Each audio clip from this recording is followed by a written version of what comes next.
Hello guys, good morning, good afternoon and good evening. This is Mind Feather aka Jew Empires. I welcome you guys to today's fresh edition. Remember I promised to keep updating you guys on political news, relationship, celebrity gist, humanitarian, inspirational, motivational and so on. So thank you for joining me for today fresh edition. Let's keep the tape rolling. Enjoy your stay. Hello guys, remember I promised to keep bringing you guys updates on political news and everything that is happening right now in Nigeria. This particular video you are about to watch is a message, as in that is like it's a broadcast that was did by Nnamdi Kanu concerning the Biafra aggregation.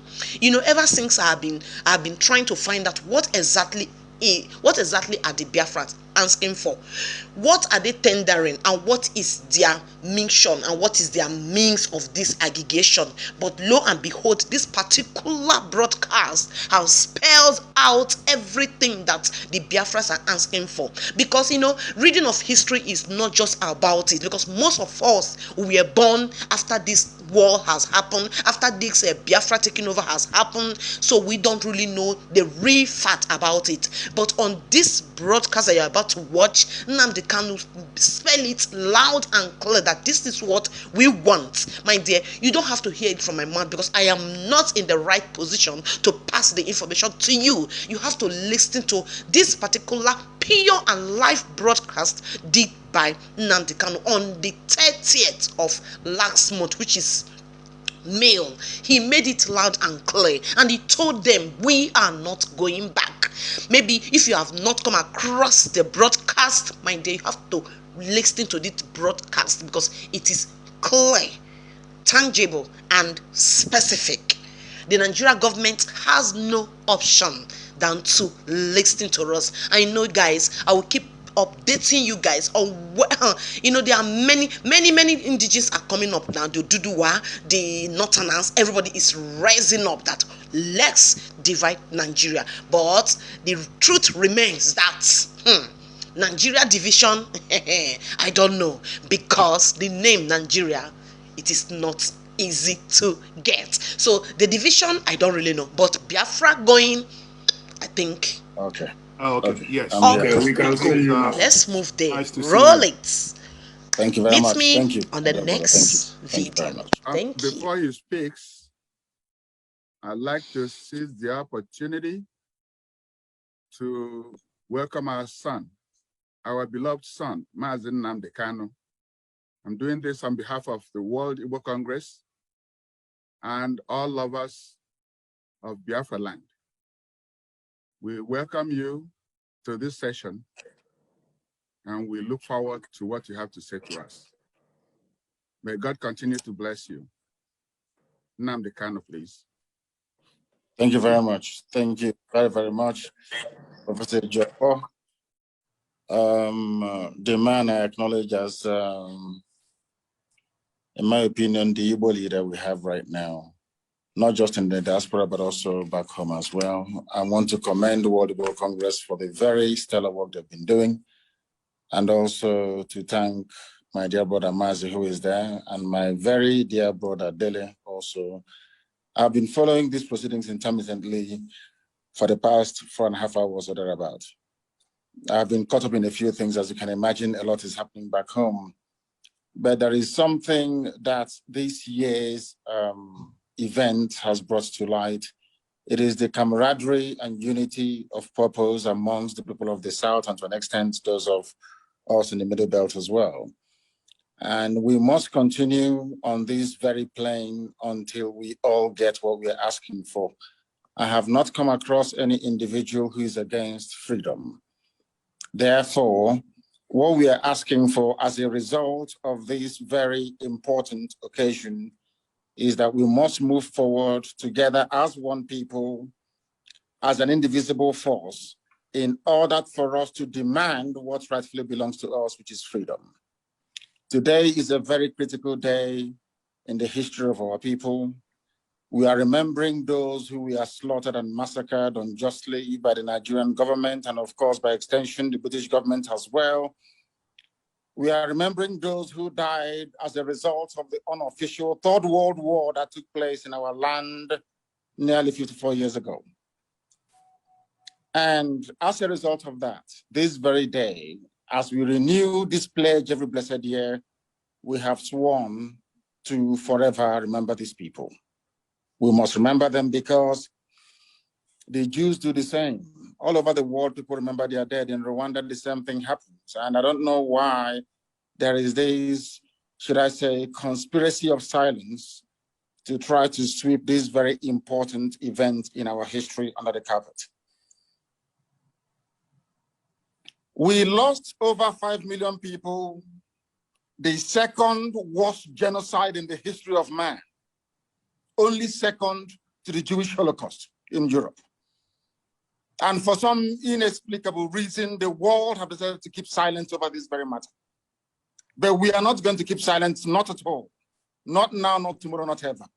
We are going to vigorously and relentlessly pursue this very effort to recognize the genocide that was committed against Biafran people, without apologies to anyone. It is a very good thing that before we came on air, I think the Ebonyi State government have now rescinded the threats they issued to all those who were intending to stay at home tomorrow. That is also commendable. It is not very often that I commend people, but I must say that I also commend Governor Willie Obiano, which I don't do very often, for the very critical work that he did today by laying a wreath at the cenotaph that he built for those that fell, for those that made it possible for us to remain alive this very day. I must say this to our people, those who are living, that it is because of the sacrifice of those brave men and women that is the singular reason why we are not suffering the same fate as those of them from the Middle Belt, and to a very limited extent, those of our brothers and brethren from Ududuwa Republic. Why am I saying this? It is only in our land today that we do not have any significant presence of Fulani terrorist organizations in our bushes or in our forests. And why is that the case? Because our fathers taught us how to fight. They fought for Biafra, unaided, unassisted for over 3 years. We fought the two strongest major powers in the world as at that time, the USSR and Great Britain. Egypt fought against us. The OAU was against us with the exception of the likes of Julius Nyerere and Hufred Berne of Cote d'Ivoire. We suffered immeasurably. And now, like then, Israel was under attack and they couldn't provide any meaningful help. But we survived it. Not out of our own might, not out of our own power, we survived it because God Almighty in heaven was with us. And this generation have now come to complete the work that those of them of 67 to 1970 started. And we are not going to stop. I want the world to understand me very clearly. We are not going to stop. It doesn't matter what it takes.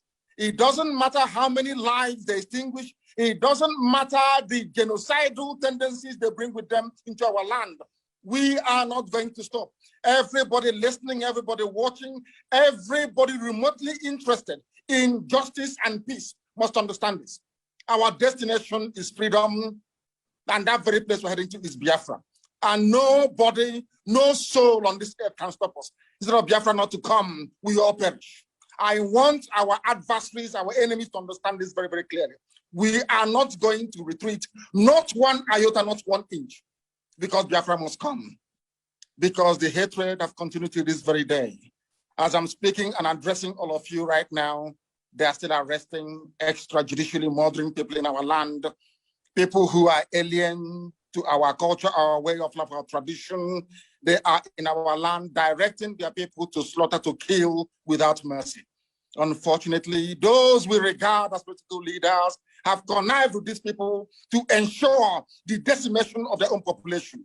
That is the type of nonsense we can no longer condone. As you all know, there is no significant Fulani presence in our land because our fathers taught us how to fight.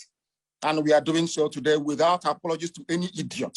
We're not going to apologize because we have been apologizing for nearly 50 years.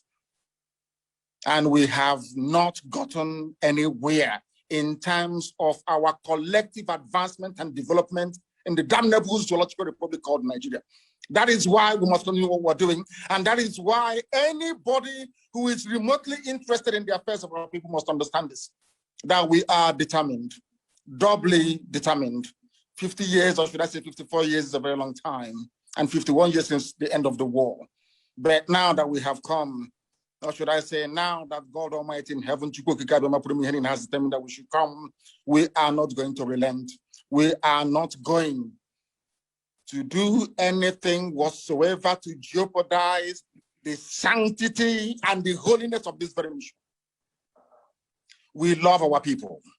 We love every ethnic nationality that makes up Nigeria as it is presently constituted. We have no hatred towards anybody.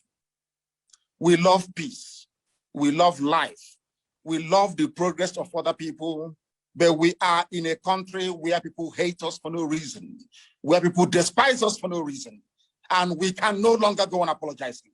And Nigeria as a state, the entire Africa as a continent must acknowledge. The same way they acknowledge the genocide in Rwanda, they must rise up to acknowledge the genocide in Biafra land, or else there will be no peace nor development in the whole of Africa. And I'm not saying it apologetically. I am stating a fact that ought to be forcefully demanded for. And Biafra itself must be restored for those who have come before us, for their sacrifice, for their courage, for their gallantry and their bravery. It is a very good thing today that one of the co-hosts here is our brother Dele, a man that I cherish and I appreciate very much. And also the very excellent work that Mazi is doing. But let us make this thing very, very clear.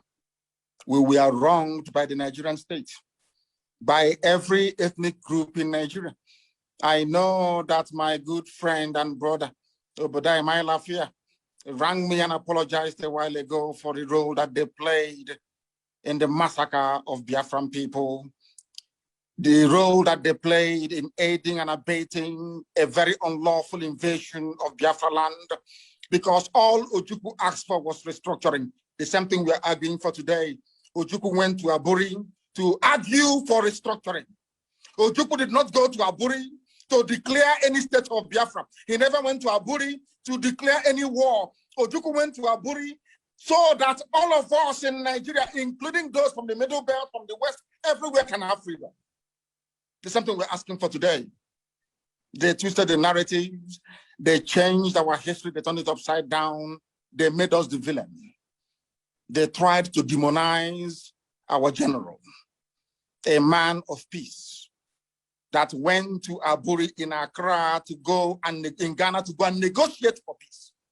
A peace that Britain prevailed upon Gowon not to implement.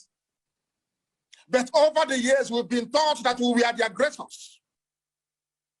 Such nonsense can no longer hold, it can no longer obtain, and that is why, as I said earlier, unapologetically, we are pursuing the freedom of Biafra, and nobody can stop us. Anybody on our path is going to fall, is going to die. Instead of Biafra not to come, every living organism in Nigeria will die, I swear to God Almighty in heaven, because we are not going back. It is a good thing today that some notable Nigerians are on this very platform discussing what transpired 54 years ago. Most have tweeted to say, may it not happen again. The only way to ensure that this will not happen again is the existence of a free, sovereign Biafran nation. That is the only panacea, nothing more, nothing less. Before we came here, Ladipo Market was on fire. These vandals and vagabonds are in our land, killing people relentlessly. As I'm talking to you right now, they headed some people from Enugu to God knows where, maybe to go and kill them.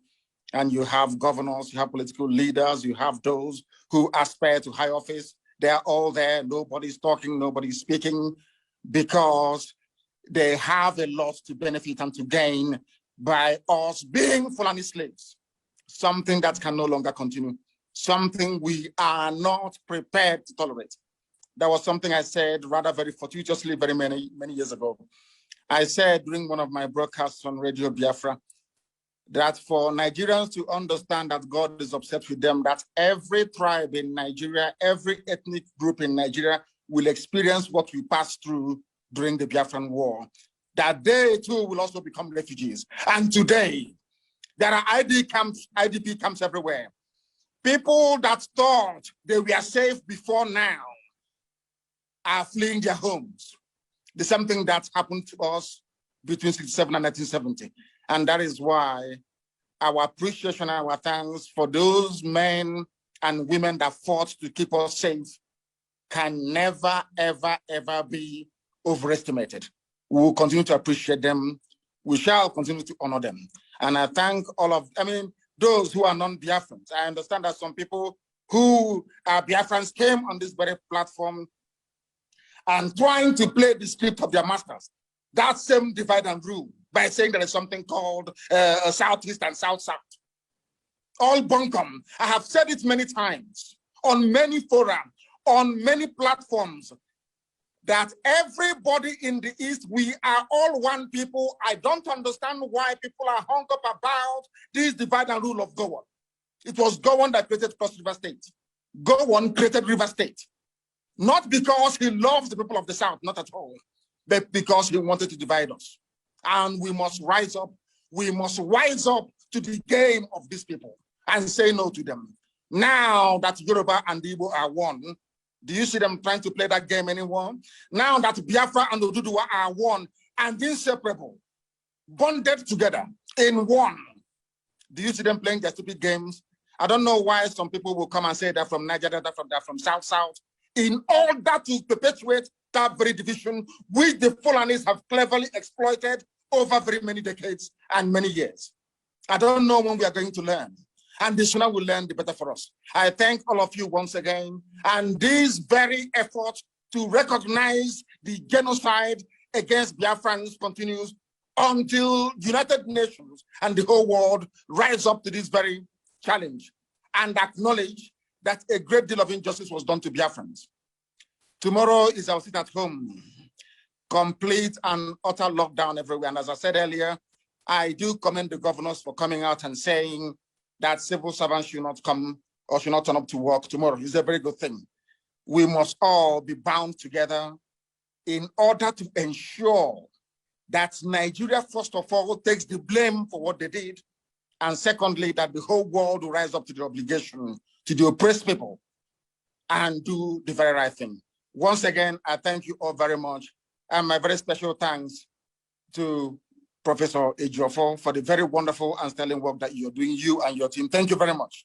And may Chukwu Kigabe be with all of you. Thank you.